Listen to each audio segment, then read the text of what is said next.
every week I summon very famous people from the past to interview them.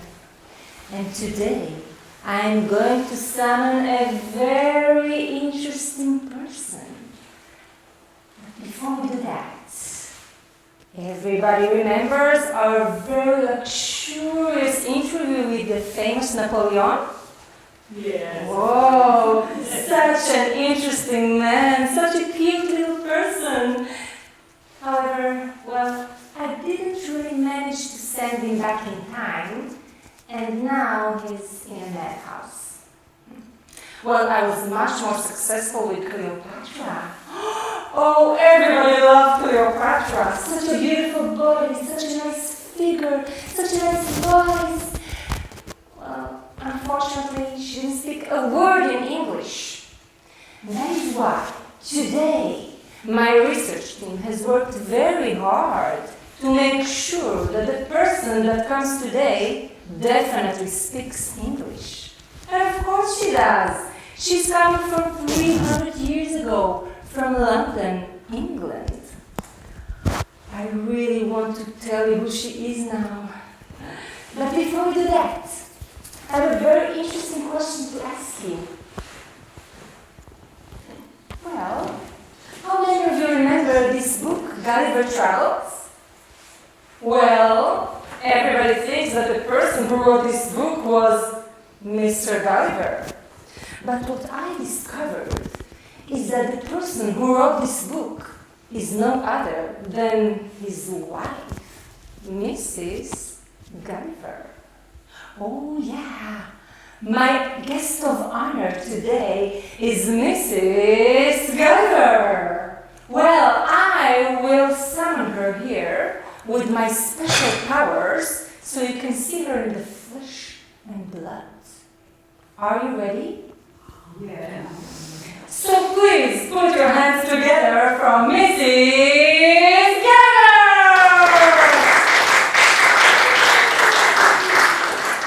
Hands together like this because I need to do my magic. Please breathe so I can concentrate. Thank you, soul family.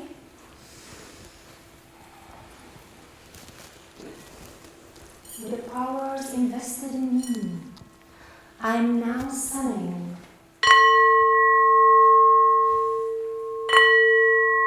Mrs.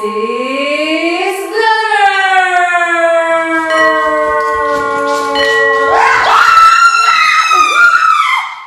Welcome! Welcome to my show, Traveling in Time with the Flats. Nice to meet you. Please, breathe, help people. What am I? I have a cake in the oven. Please, we're here in What is it here? 2024 and you're in my show, Traveling. Fine. What Please, is it go.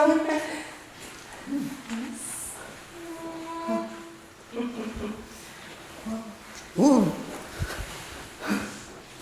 Mrs. Gulliver, hello? Here, Mrs. Gulliver, please.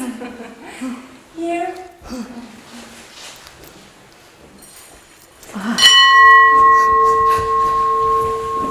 Welcome. Please have a seat. Breathe, relax. What is it? Where am I? When am I? You are here in 2024. How do you feel, please? Well, I have a cake in the oven. Drink something. 2024, so it must be burnt by now. Mrs. Gulliver, hello. We came here to talk about your book. Oh, Gulliver. Oh, Gulliver. That's my husband. That's me. How did you take this picture? Erganets. Who is Erganets? Oh, we will talk about her later. Yeah. That's my diary. That's what I was writing. I hid it in my kitchen table. And how did it come here? Well, some while ago, an English professor of gender studies found a bunch of papers in an old table. That's my kitchen table. Yes. That's where I was hiding my diary. But But why did you keep it a secret? Well, my husband is Gulliver from the famous travels, and when he came back from his trip to Lilliput, I think this is, yeah, when he came back from his trip to Lilliput, he told me all what's happened to him. He whispered it to me at night because, you know, he was a man and he had his needs and he got his needs. And when he came back, he told me everything. I loved him very much, I still do, and he loved me very much. Doesn't love me anymore. But he told me everything at night. And then he went again to another voyage on the sea.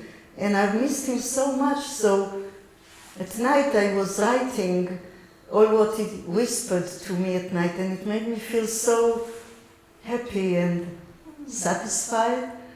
And of course I hid it because if anybody would find it or publish it, that would be the death sentence because it was illegal to write pornography back there. Now we call it freedom of speech. Freedom of speech. You can now write pornography. Yes. That's why my book is here. Which reminds me, can you explain to us what is buggery?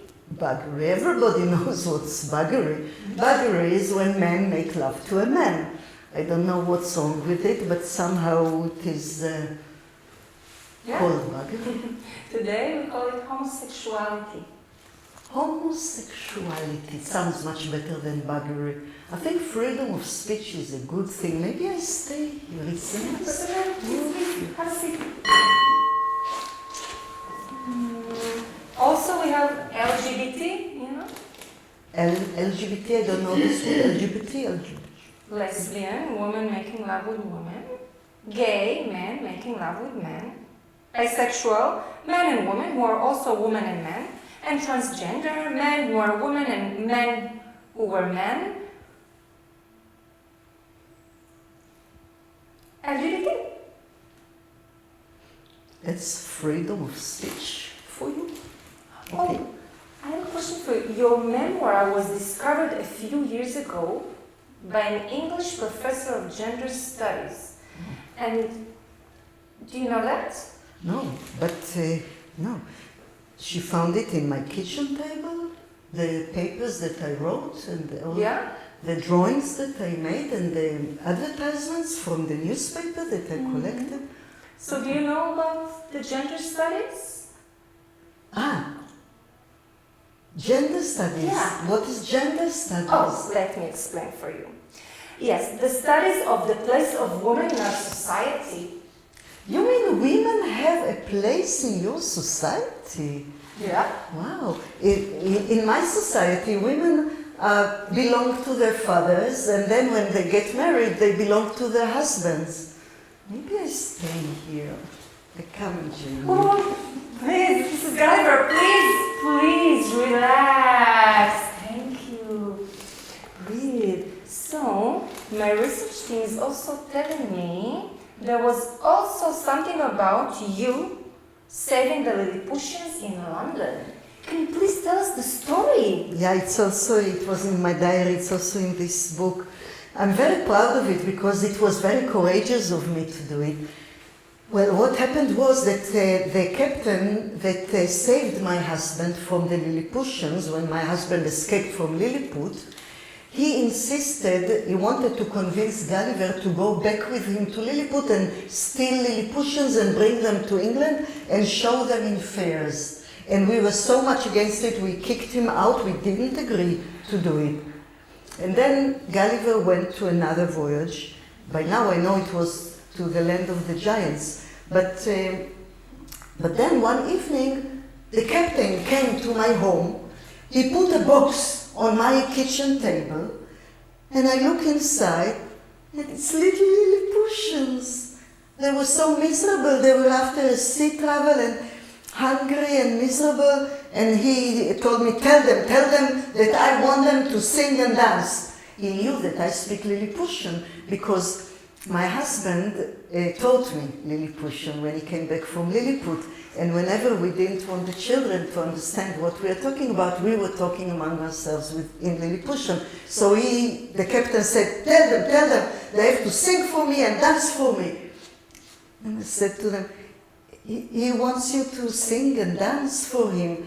And I said, how can we sing and dance when we are so miserable? We are sitting here on the river and we are crying. And I told him, they're sitting on the river and they're crying. And he said, no matter, I will give them a reason to cry, I will whip them. And I said, he will whip you. And I said, okay, we will sing and dance. And he disappeared with the box and everything.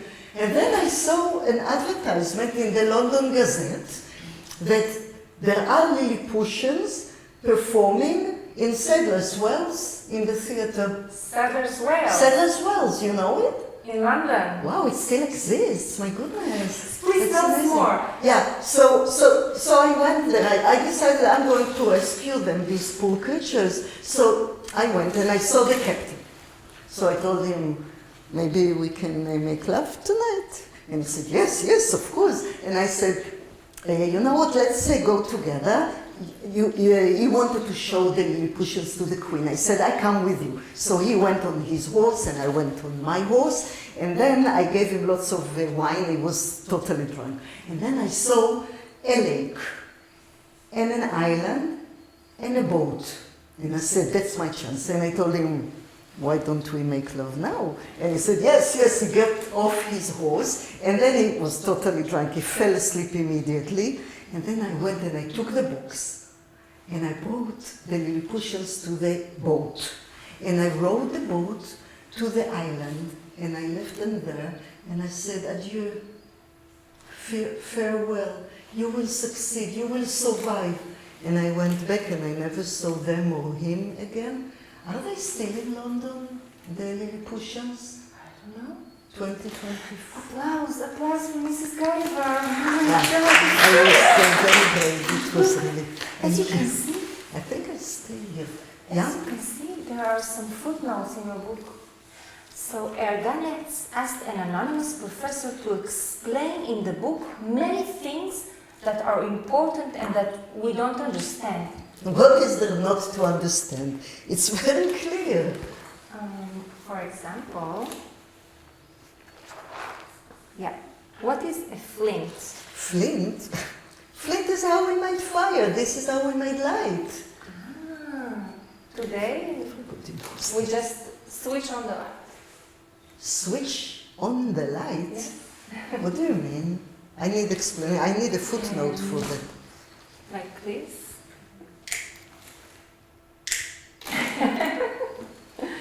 Can I try? Yes, you may touch.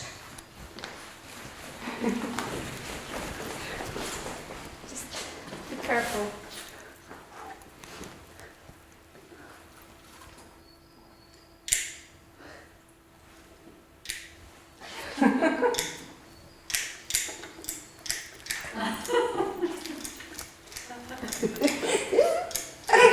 Enough, please, thank you, Mrs. Gulliver. We have so many new things to show you. This is not the only thing. Please, thank you. Mrs. Gulliver. Mrs. Gulliver? Can you share with us what are the secrets that your husband told you? I will tell you some, maybe. Because it is safe now, you say freedom of speech. Yes, well, with friends here, everything is safe. The police will not come. The police, she's gone. She's gone. Okay. So when Gulliver went to Lilliput, he was very good friends finally with the emperor, and the emperor understood that my man has his manly needs. So what he did, he said he will give him a lover. But my man was 12 times as big as the Lilliputians, so the emperor gave him 7 lovers. Oh, and 7 lovers. 7. And Gulliver told me exactly what they did. Yes, he trusted me very much, I trust him very much. He didn't trust me that much because when he was away, I had a lover, a neighbor of Vanessa. I loved her very much. And then when Lemuel came back and he heard about Vanessa, my husband, that's his first name. I'm on a first name basis with my husband. Okay. But when he heard about Vanessa and me, he got so jealous. And he moved us to another place, and I didn't see Vanessa for a long time. But, yeah, so he told me everything because he knew that I want him to be happy, and I didn't mind that he had 7 lovers. He had more love affairs in Lilliput. There was one man from the court, Relsral, that was the private secretary, and he was the only homosexual, you say now? He was the only homosexual man in Lilliput, and he had no other lover but my husband, Lemuel, because Lemuel was very open. He would have relationship with whoever. He was a loving man, very loving man. And then my husband also had the relationship with the Empress. Yeah, the Empress liked my husband, but the Empress was the dominatrix, and she was a small Lilliputian woman, but still she was a dominatrix, and she told my husband what he should do, and my husband did it. And he told me all of it, and it was great fun, and I wrote it down. I remember you wrote it It's all down here. in chapter 14. Okay. Yes. Wow, and you can also read it. We have a couple of copies here, and each one only costs 20 euro. 20 euro? That's a lot of money. You can buy it online, of course. Online? On the internet. Internet? What? A digital book costs only 5 euro. Oh, my research team is now telling me that Erganetz is on her way. Wow. She really admires you. Yeah. And she would be really happy to meet you. Me too, I would love to meet her, yeah. Oh, but what a pity. Our time is up. We have to go to commercials. I guess you want to stay here. Of course, I want to stay here. I know, everybody, it's the nature of the time travel. Everybody wants to stay in my show. But don't worry, when you go back, you will not remember a thing. So, please, people, great applause to Mrs. Gulliver!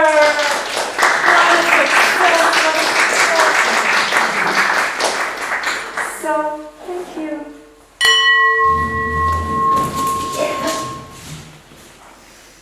Thank you, people. We couldn't have done this without you. Thank you, and especially you. So, I'm so sorry that you didn't have the time to ask any questions to Mrs. Gulliver. But, I promise you now, I will invite Erganetz. Erganetz, if you don't know, she is the real author of O Gulliver. And you can ask her as many questions as you like. So right now you can already start and think what do you want to ask her, because she's coming pretty soon.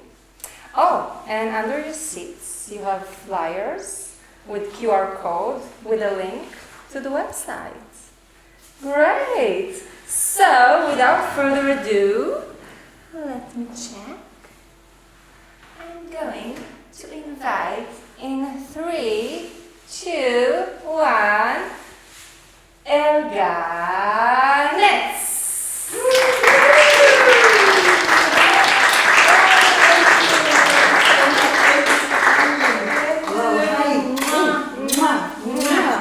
So, Mrs. Gulliver. Oh, you just missed her. Again. I'm sorry. It happened also in the first show. But you can see her again Yeah. on 3:45 today. Okay, I'll be here. So maybe the audience has some questions for you, but before they ask you, I want to ask you a small question. How did you decide to write Mrs. Gulliver? Well, that's a very long story, and actually it is somehow a myth. because I don't remember how the idea came to me. I think I have a theory about it, that when I discovered the world of the adults, I was very young, I was 17, 18, and I think I was still very childish. So then all these children's stories were in my head, and when I found out how nice the adult life is, I thought, what happened to Gulliver? He would go for years at a time, he must have done something, and then I thought, that's a very good story, I should write it one day. And it took many years before I dared to do it. When I did dare to do it, I was a producer of documentaries, so I was sitting in the office and my director was sitting next to me, and I thought, I can't sit on the same chair, the same computer, and write pornography.